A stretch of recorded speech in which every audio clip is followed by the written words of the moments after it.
അന്താരാഷ്ട്ര തലത്തിൽ വൻ നയതന്ത്ര സൈനിക പ്രതിസന്ധി സൃഷ്ടിച്ചുകൊണ്ട് യുണൈറ്റഡ് സ്റ്റേറ്റും ഇറാനും തമ്മിലുള്ള വാക്പോരും സംഘർഷവും പുതിയ തലത്തിലേക്ക് കടക്കുകയാണ്.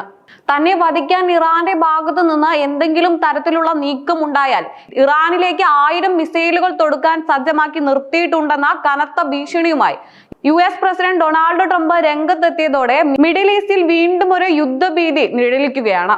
തന്റെ ഔദ്യോഗിക സോഷ്യൽ മീഡിയ പ്ലാറ്റ്ഫോം വഴി അതീവ ഗുരുതരമായ മുന്നറിയിപ്പ് നൽകിയ ട്രംപ് ഇറാന്റെ മുൻ പരമോന്നത നേതാവായിരുന്ന ആയത്തുള്ള അലി ഖമേനിയുടെ സംസ്കാര ചടങ്ങുകൾക്കിടെ തനിക്കെതിരെ ഉയർന്ന പരസ്യ ഭീഷണികളെ തുടർന്നാണ് ഈ രൂക്ഷ പ്രതികരണം നടത്തിയത്.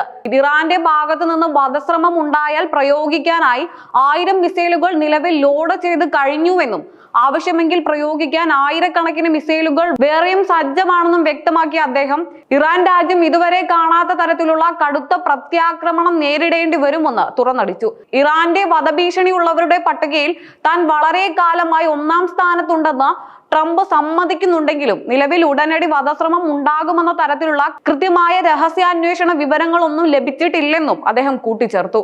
അതോടൊപ്പം ഒരു കാരണവശാലും ആണവായുധം നിർമ്മിക്കാൻ അമേരിക്ക അനുവദിക്കില്ലെന്ന തങ്ങളുടെ പ്രഖ്യാപിത നിലപാടും ട്രംപ് ആവർത്തിച്ചു വ്യക്തമാക്കിയിട്ടുണ്ട്. സൈനിക ഭീഷണികൾക്ക് പുറമെ ഇറാനെ സാമ്പത്തികമായി വരിഞ്ഞു മുറുകാനുള്ള നീക്കങ്ങളും അമേരിക്ക സജീവമാക്കിയിട്ടുണ്ട്. ഇതിന്റെ ഭാഗമായി ഇറാന്റെ പുതിയ പരമോന്നത നേതാവ് മുജ്തബ ഖമേനിയുടെ ഫണ്ട് മാനേജറായ അലി അൻസാരി ഉൾപ്പെടെയുള്ളവർക്കെതിരെയും ഇറാന്റെ സാമ്പത്തിക അടിത്തറ തകർക്കുക എന്ന ലക്ഷ്യത്തോടെ നിരവധി വിദേശ വിനിമയ കമ്പനികൾക്കെതിരെയും US കടുത്ത ഉപരോധം ഏർപ്പെടുത്തി. എന്നാൽ ട്രംപിന്റെ മിസൈൽ ഭീഷണിയോട് കടുത്ത ഭാഷയിലാണ് ഇറാൻ പ്രതികരിച്ചത്.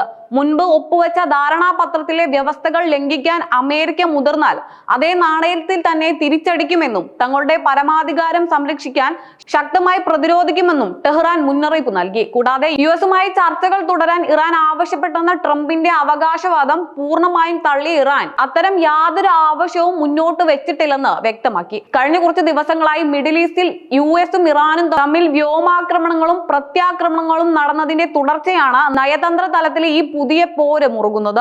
ആഗോള വിപണിയിലും എണ്ണവിലയിലും ഉൾപ്പെടെ ബാധിച്ചേക്കാവുന്ന തരത്തിൽ ഇരു രാജ്യങ്ങളും തമ്മിലുള്ള ബന്ധം വഷളാകുന്നത് അന്താരാഷ്ട്ര സമൂഹത്തെ വലിയ ആശങ്കയിലാക്കുന്നുണ്ട്. വരും ദിവസങ്ങളിൽ ഇരു രാജ്യങ്ങളും എന്ത് നിലപാട് സ്വീകരിക്കുമെന്നതിനെ ആശ്രയിച്ചിരിക്കും മിഡിൽ ഈസ്റ്റിന്റെ സമാധാനം.